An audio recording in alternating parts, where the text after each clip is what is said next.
Exactly. Okay, so how long were you at FAT? I was at FAT, I'll say 6 years. 6 Whoa. years, yeah, man, 6 years. So 2000 up until 2006, when I decided to go on and do my own thing. Because FAT had become so big now, I feel like the purpose of FAT had been served.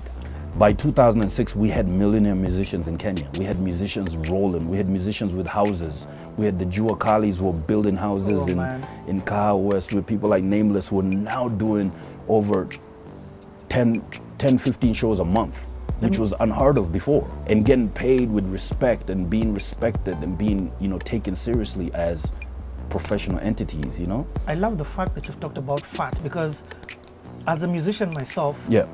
I didn't understand the back history of FAT in terms of what they did. I just know that I connected with Strano because Strano was responsible for taking me for the Core Awards. There you go. Strano was responsible for the Malta Guinness concert. Yeah. And I didn't understand it from your perspective of it was more than just the management company. That's it. Because how I went to FAT was to get onto that publication. That's the it. one now And then from there, you ended up at Cora Awards, right? Because everybody in the world was looking at FAT to give them the news about what's going on in Kenya. Because Exactly. the big media stations were not reporting on what's going on. They were looking at, you should see how they used to write about music, man. I mean, they still do it till now. If you just pay attention to the publications, they got into the business of music not to promote the musicians, but to kind of like the sleaze, the to slander sleaze. story, yeah. The stories have to be bad. Or if you look at a story, I remember they wrote a story about Bamboo and him having sex in a toilet in a club, and I'm like, who was watching? Like, why are you watching that? Like, why are you here? We have an event. Why are you here to write a story about some guy who's still building an industry? Why don't you write good things about them? So there was none of that, because for them, they couldn't understand that musicians were professionals. And it's kind of like their mindset. That's how they look at artists. Even I can tell you people who are in the media or in the corporate world who are not happy the musicians are now finally getting respect that they need. They were not happy. They were not happy because they wanted to be the most important things. They wanted politicians to be the most important people in Kenya. They still, up to now, it's still kind of like on the Kenyan psyche, like politicians are bigger than artists. Yeah. Nowhere in the world are politicians bigger than artists. I can tell you for a fact, go to London, go to New York, there's no, I remember on the streets of New York where the street cleaner knows Jay-Z more than he knows the mayor of New York. He didn't even know the mayor of New York, so only in Kenya. Whereas politicians always in the news, so. But let me ask this question now, in defense of media houses, as a musician, as a former musician, what started happening when you started putting that kind of money into musicians' hands, especially musicians who clearly didn't have the business understanding that you had? Like, what was it when musicians started making money in Kenya? How did that go? I mean, I think it went well. I mean, obviously, a lot of these musicians also hired their own personal managers, the people that they like working with. It's all about what you like, what you feel comfortable with. Just because I'm a professional manager doesn't mean every artist will come to me. Sometimes maybe the artist feels like, I'm good, let me hire my cousin. Or let me hire some guy that, if you look at most musicians, I've hired people they grew up with, which is great. Yeah. You always just need that very organized person that you want to be around that can help you with your affairs. It's not really that hard to manage. In fact, a lot of musicians globally manage themselves. Especially if you understand management, it's really just about being organized. It's got nothing to do with any sort of skill or whatever. I mean, it's an art, but most of the time, if you're organized and you can understand your affairs and you can understand where you're going and where you want to be in a year, what the kind of moves you can make. I mean, you can see people like the Octopizzos and the Calligraphs who've done well managing themselves and or bringing in a family member or somebody they grew up with. Like, for example, somebody like King Kaka has brought a school friend of his. I mean, him and Dennis went to school together. They used to sit in the same school, but they liked each other. Octo brought in Pinye. There you go. So Octo brought in Pinye, but it's really about being organized. Okay. And figuring out where you want to go. So the ones that didn't trust their managers are the ones that lost. Look at the ones that, I can't really tell, but you hear stories of like, this guy was doing well and now he's not doing well. It always goes back to his management and his head office, as I call it. Yeah. Where is your head office? Who's in your head office? Who's managing your affairs? Some people got money, they thought they were the king of the world. and they Money lost comes it. and Yeah, goes. money comes and goes. At the end of the day, we don't do this for the money. Money is just the oil that the fuels our movement. But at the end of the day, you want to leave a legacy. And money can keep being made even when you're dead, if you manage it properly. MJ made 400 million this year. That's it. There you go. And he's dead. You know what I'm saying? So, Okay, so when did you stop managing K South, and who was your next artist to properly manage? so for me, really, after I reached 2006, it started looking like there was a lot of money being made with the Kapuka artists. It was a lot of art. I mean, these guys were killing it. They were killing the game. Me being from the hip hop background, I always have this soft heart for hip hop. So I'm like, okay, Nameless is doing it, Red Sun's doing it. These guys are flying all over the world. They're doing tours in the States. They're doing tours in Australia. They're in Europe every month. They're doing well. So I felt like, okay, cool. My part in this has played itself out. The artists are doing well. They can't complain. Everybody's got a home. Everybody's paying rent. Everybody has a car. Everybody's got 2-3 cars. Everybody's doing well. I felt like the hip hop community wasn't getting the shine that they need to get, you know? So I reclined back and I started looking for opportunities for hip hop artists.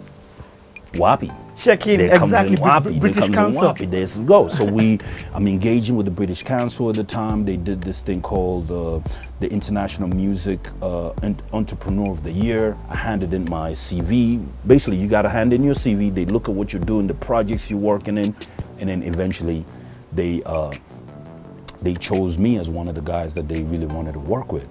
And at the time, the British Council was doing a project called the creative industries. They wanted to see how they can engage with the creative industries. We put together a bunch of us, me, I remember Mookie, Mafrika. These are all underground artists that were working for the benefit of the Kenyan hip hop industry. And so they kind of liked us, and they liked this idea called WAPI. WAPI stood for Words and Pictures. A few months before that, I had just run a big campaign by Benson and Hedges called Rap and Vibe, where Mafrika became the top rapper. And that's when the engine for hip hop now was there. The fire, you could feel the fire. I mean, Uko Flani Mau Mau Kalamashaka had resulted into a group called Uko Flani Mau Mau in Dandora that were just basically taking over the airwaves. Hip hop was the way to go at that time. It was mad energy, man. You go to clubs, it's just hip hop. The underground scene in Nairobi was really bubbling. Rap battles, ciphers. I mean, there was just so much energy. So I was like, cool. We have to get this in one space where people now, they go to Carnival to see Nameless, they go to Sejuware to see Red Sun. Why don't we create our own vibes where hip hop becomes as big as those guys? Because people had turned a blind eye on hip hop. People were now just playing the Kapuka side, Issa, all those guys were taking over the airwaves. Man, there were so many groups. You remember them days. Yep. People from the hip hop community were they looked at Kapuka with a sneer. Hence Kapuka. There was always this love and hate relationship between hip hop artists and Kapuka artists. It was a friendly beef. Yes. It was never like personal or anything, but you would always feel like, Abbas didn't feel like Joe Kali was a rapper enough, because Joe Kali couldn't really freestyle. Bamboo would feel like kleptomaniacs, or just, they would just basically had the same beat in every song. There was a bit of a silent beef, if I have to say, which is good for the industry, because that's what created. And listen, and you saw the beef tapes. You saw those guys. I mean, Bamboo going against Kolo and them going back and forth. Look at what they built. They built a group called Kleptomaniacs, man. Kleptomaniacs until now. Nyashinsky is still one of the dopest musicians in Kenya. That's because he grew so much from those beefs. Those beefs were great for the industry. You would wake up every day and you don't know who's beefing with who. Yep. It was great for the industry. It was a great time. And there you go. So hip hop was on this side. and Kapuka was on this side. Who was the main soldier for hip hop? It was Abbas and Bamboo, right? Yep. On this side, who was the main soldier for Kapuka? It was Nyash and Kolo. And they could rap. Those guys could rap, but they weren't respected in a hip hop game because they were not from those streets. Because they were under Ogopa. That's it. Just because they were from Ogopa, which was a label that had made money. Ogopa was tremendous. I would definitely say Ogopa. They shaped this Kenyan If Ogopa had been given the opportunity to continue doing what they were doing, exactly, they were gonna find the Kenyan sound. Exactly, that's true. I feel bad in my heart that Ogopa stopped doing what they're doing. I don't know where Lucas is. Is in Namibia? Lucas is going to be here. If you're listening to this, Lucas, get back in the business, man. You guys had got the formula. At the time, even with the beefs with hip hop, whatever, that was just something that happens. It was nothing personal. But Ogopa was the sound. Ogopa is the sound. I mean, if you look at the whole Nigerian vibe, they were looking at what Ogopa was doing and incorporating their own Nigerian music into that, because Ogopa had kind of found the soul of Kenyan music. They were getting there. Issa, one of the greatest musicians ever. I mean, if you look at just the Ogopa, I mean, Nameless, Amani, Avril, Wahoo. I mean, those were the hits. Those were the days when Kenya was really, really about to get their sound. Yes, you can go back to the days of Audio Vault and Ted Josiah, a great producer. Great producer. But those guys were doing music that was so global. I mean, when Ted produced an album, that R&B song was as good as any producer in America. But what Ogopa did is they took that and then they started adding the Kenyan vibes, and just making it even more Kenyan. They went for that beat. You know, that beat that just gets Kenyans even in the village dancing. It's sad that they had to leave the industry. Maybe they took a break, who knows, they might be back, but I would definitely love to see what Ogopa could do in this era, you know. So tell us more about WAPI now, because WAPI, maybe I was in the industry at that time for 2 years. Yeah.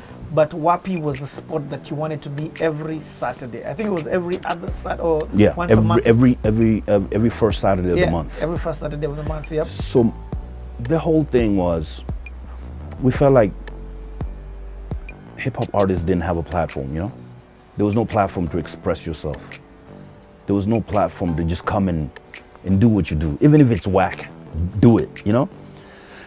Man, the beautiful old days. For 6 years, I did WAPI, man.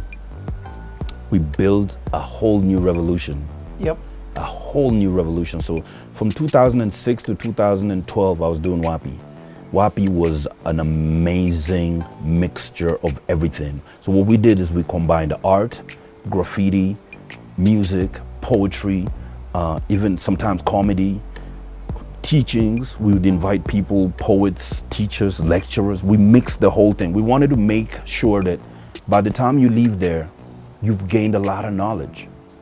Not just watching musicians, but listening to people tell their stories.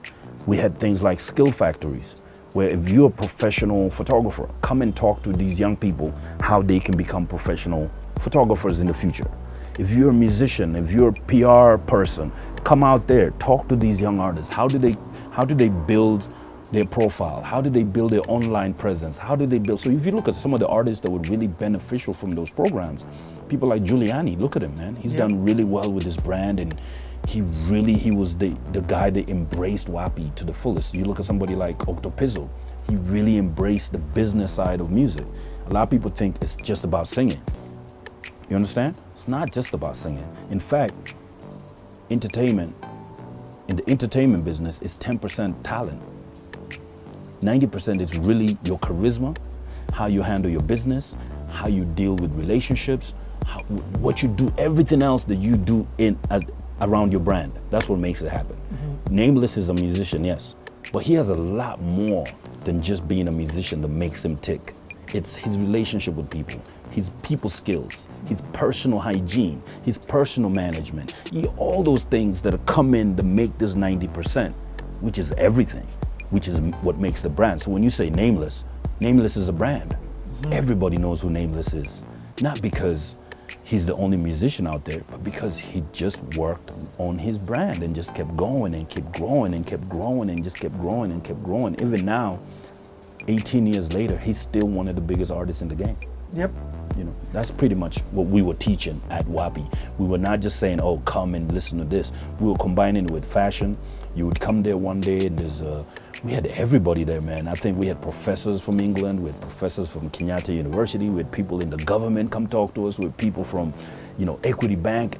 And we were talking to people like, hey, you're a business entity. You're not just a musician. Where's your website? How can I reach you if I need you to pay you? How can I reach you if I need to book you? Where's your manager? Where's your team? How do you build yourself as a brand? Which is something that has not happened here. There's no artist development. Somebody comes out with talent, before you know what, you hear them on radio, before you know what, they're getting money, before you know what, they're broke, because they didn't have anybody watch their back as a brand, you understand? So that's what we did with WAPI, and for 6 years, we were doing amazing.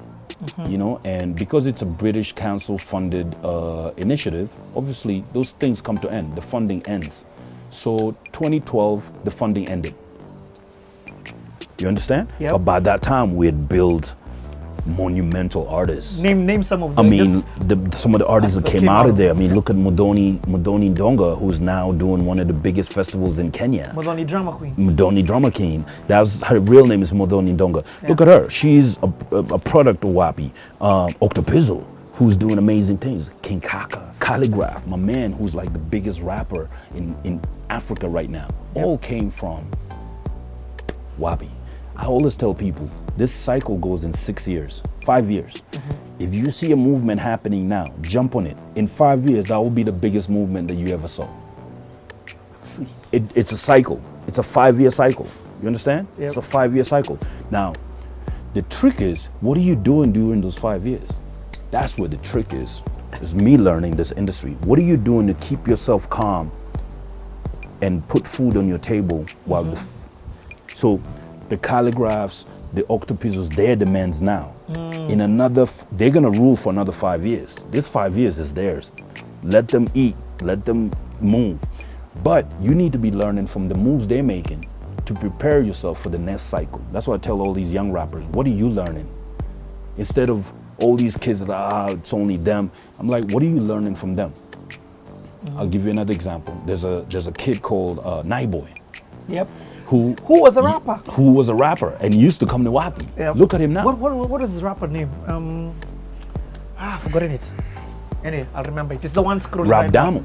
Oh, Rabdamu. That was his name. Yes. That was his name, Rabdamu. Look at him now. He's ruling the game. He's taken over. It's really just about dedication. I'll tell you, only the organized will survive this game. Only the organized.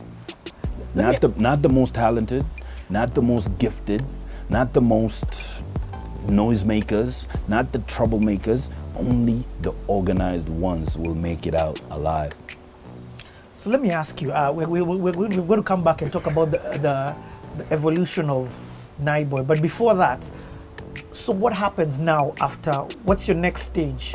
So, well, at this time, what are you doing even while you're doing British Council? So what happened with me being at WAPI and building networks across the continent and across the international waves, I think the next move for me was to go corporate. And so, as may have it, and God is the greatest leader in the whole world, I end up working on this project called Coke Studio Africa, where we designed it, put it together, and now, look, everybody wants to be on Coke Studio Africa.